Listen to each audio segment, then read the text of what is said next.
semuanya. Perkenalkan, nama saya Mesha. Nama saya Sasa. Nah, hari ini kita lagi di mana nih ya? Kira-kira kita lagi di mana nih ya, Mesa? Oh, aku tahu nih kita lagi di mana. Kita lagi di KPRI, Koperasi Pegawai Republik Indonesia. Nah, tepatnya koperasi ini tuh berada di kantor Wali Kota Medan. Iya nih. Nah, penasaran nggak sih? Ayo ikutin video kami. Halo semuanya, perkenalkan kami dari kelompok 8. Saat ini kami akan membahas mengenai koperasi. Baik, Bapak, kami akan memulai wawancaranya, Pak. Perkenalkan, kami dari SMA Negeri 1 Medan. Saya Nida, saya Nida, saya Kaka, dan saya Nisa. Nah, jadi kami di sini berkesempatan untuk bisa mewawancarai Bapak. Saya Muhammad Anwar Bari dari SH Sebelum dari KPRI Medan.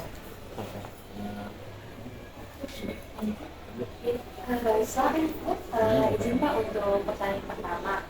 Kami akan mulai dari struktur anggota di koperasi ini ya Pak.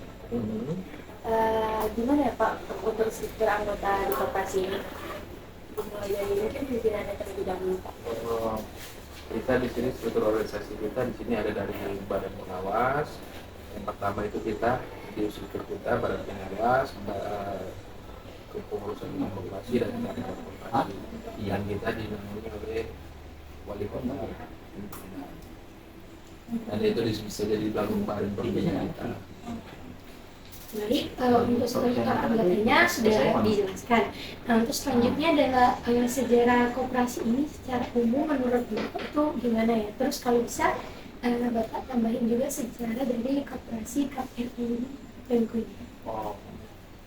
Tujuannya yang pertama tujuan bersama merupakan salah satu modal bagi kelompok keanggotaan Koperasi Pegawai Pemerintah Kota Medan untuk memiliki organisasi atau lembaga yang mampu mewadahi kegiatan bersama dalam rangka untuk meningkatkan perekonomian dan kesejahteraan bagi seluruh anggota koperasi. Berdirinya Koperasi Pemko Medan ini kurang lebih tahun 1987 ya bulannya. 1969 berdiri ya koperasi. 1999 Pak. Ya. Selanjutnya apa ya Pak visi dan misi koperasi ini dalam mendukung anggotanya dan masyarakat sekitar? Ya, kita sebenarnya menjadi koperasi sehat, tangguh dan mandiri, meningkatkan kesejahteraan anggota, memberikan pelayanan yang terbaik untuk anggota, manajemen yang transparan, profesional dan terpercaya. Jadi kita tidak masuk ke masyarakat. Jadi koperasi kita ini untuk Koperasi Pegawai Republik Indonesia Pemko Medan. Berarti di dalamnya ada simpan pinjam. Simpan pinjam, situ ada fotokopi, ada minimarket dan kantin. Iya Pak. Baik, selanjutnya Pak, menurut Bapak dan Ibu, nih apa yang membedakan koperasi ini dengan institusi keuangan lainnya di sekitar wilayah ini? Yang membedakannya itu kalau untuk apa tadi?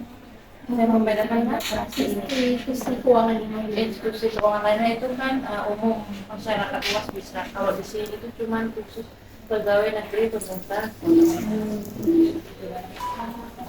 Kalau untuk produk dan layanan utama yang ditawarkan oleh Koperasi Pemko Medan ini kepada anggotanya apa saja ya? Yang paling utama simpan pinjam.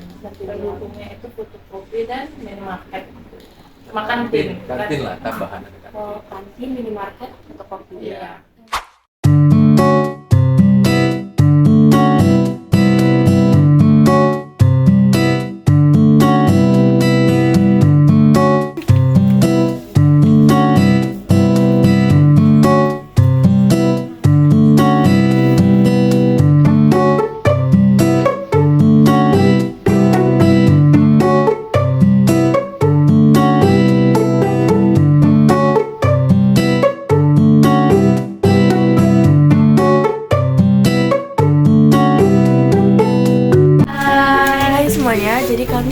Sedang berbelanja di Minimarket.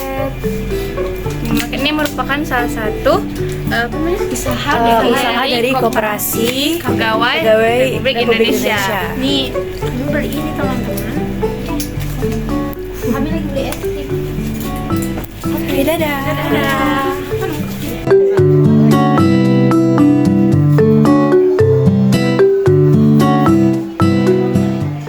ini kantin, fotokopi, dan juga minimarket ini selalu berjalan setiap hari ya Pak? Iya. Yes. Senin sampai Jumat. Jam kerja. Jam kerja. Senin sampai Jumat. Iya, iya. Nah, lalu bagaimana koperasi ini berpartisipasi dalam pembangunan ekonomi lokal dan pembangunan masyarakat menurut Bapak dan Untuk sekarang ini kita mendongkrak ekonomi lokal tuh dengan memberikan kesempatan berjualan di kantin KPRI. Oh iya. Jadi kita ada bekerja sama dengan UMKM lah, UMKM. Ya. Selanjutnya, bagaimana koperasi ini menerapkan prinsip-prinsip koperasi dalam operasi sehari-hari, Pak? Prinsipnya itu kita dari anggota ke anggota. Jadi anggota pegawai ya, bergabung di sini. Dari anggota ke anggota langsung. Lalu Pak, untuk selanjutnya, bagaimana proses pengambilan keputusan di dalam koperasi ini dan bagaimana anggota dapat berpartisipasi dalam proses tersebut? Kalau keputusan itu mengikut keputusan anggota itu melalui rapat anggota tahunan. Koperasi itu tiap tahun ada rapat anggota tahunan yang diadakan yang pesertanya itu semua anggota. Disitulah apa-apa aja yang mau diputuskan ditanyakan ke anggota dan dijawab sama anggota. Disitulah keputusannya dibuat. Kita juga laporan pertanggungjawaban koperasi lah selama di tahun buku di setiap tahun, setiap akhir tahun. Untuk rapat akhir tahunnya ini dengan bulan yang sama setiap tahunnya atau ada berbeda-beda juga Pak? Berbeda menurut kondisi dan situasi gitu. Kapan bisa diadakan? Biasa sih paling sering bulan 3. Bulan 3. Ya, tiap tahun. Berarti ada pertanggungjawaban di setiap rapat Iya. Selain itu, gimana ya Pak, Bu? Koperasi ini memastikan keamanan dana anggotanya. Mungkin selain dari rapat.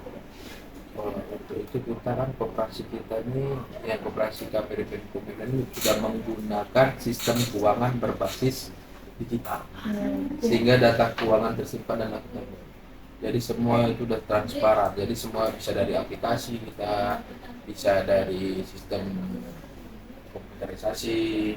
Nah, jadi kita melakukan simpar itu langsung transfer ke bank ya bulannya, langsung kita ke bank. Uang itu disimpan di bank sumber. Kerja sama dengan bank sumber. Kalau fisiknya, kalau buat laporannya udah transparan bisa ditanya. Kalau boleh tahu aplikasi namanya apa ya? Armadi dulu akunting. Itu hanya khusus bagi anggota-anggota koperasi KPRI aja? Iya, khusus untuk anggota. Lalu Pak, bagaimana koperasi ini mengukur keberhasilan dan dampaknya terhadap anggota serta masyarakat? Jadi bahwa koperasi kita ini telah memberikan bantuan pinjam keuangan dengan jumlah bervariatif kepada 2.329 itu di tahun 2021 itu Penkumen, dan setiap tahunnya kita memberikan bantuan beasiswa pada anak-anak anggota yang berprestasi. Nah, jadi kita di situ ada seperti lebaran ya, dan paket Natal, tahun baru, dan kita bagi sembako dan pendidikan lah bagi anggota juga seperti outbound ya. Jadi dampaknya bisa mesejahterakan anggota koperasi. Kami sangat tertarik sekali sih untuk program-program yang ditawarkan koperasi ini. Kalau misalkan untuk kedepannya gimana ya Pak, Bu, untuk rencana untuk berkembangnya dan merevolusi di masa depan? Mungkin boleh masukkan ke pendapat pribadi dari Bapak dan Ibu. Oke, mana bulan? Ya, sejauh ini rencananya itu yang mesti berkembang di usaha-usaha lain. Kalau sampai sekarang kan cuma 4 ya, mungkin bisa 5 atau buka usaha lain. Itu aja sih, karena kan kita di ruang lingkup Penkumen nggak bisa terlalu luas gitu, harus ada aturan-aturannya. Itu aja sih. Tapi sih harapan koperasi ke depannya terus berkembang dan mampu berevolusi, mengikuti perkembangan umum zaman kan. dengan membuka peluang-peluang bidang usaha ataupun layanan yang lebih bervariatif lah. Kalau misalnya Bapak dan Ibu diberi kesempatan untuk memberitahu apa sih satu usaha ataupun ada banyak usaha yang ingin ditambahkan di koperasi ini, kira-kira Bapak dan Ibu maunya apa? Kalau kayak kita sih pasti seperti apa ya? Beranak ke properti lah. Properti bisa baru kayak sekarang kayak apa namanya pom bensin gitu ya, pom bensin yang ke masyarakat lah. Apalagi sekarang kan apa namanya itu rumah-rumah dari negara tuh ya, apa namanya itu rumah nasional itu, Sebenarnya perumahan subsidi gitu, apabila bisa koperasi. Dan kita langsung berkembang ke UMKM lah, jadi kita harus merangkul UMKM. semoga dapat terwujud ya Pak. Amin. Sekian mungkin dari pertanyaan-pertanyaan utama kami mengenai koperasi ini. Apakah ada yang ditanyakan teman-teman? Saya udah mengerti sih semua tentang koperasi juga. Ya, terima kasih banyak Pak sudah mau diwawancara. Ibu juga terima kasih banyak Bu. Terima kasih, kami jadi lebih mengetahui bagaimana sistem yang ada di koperasi ini, strukturnya, tujuan dari ini dan rencana ke depannya.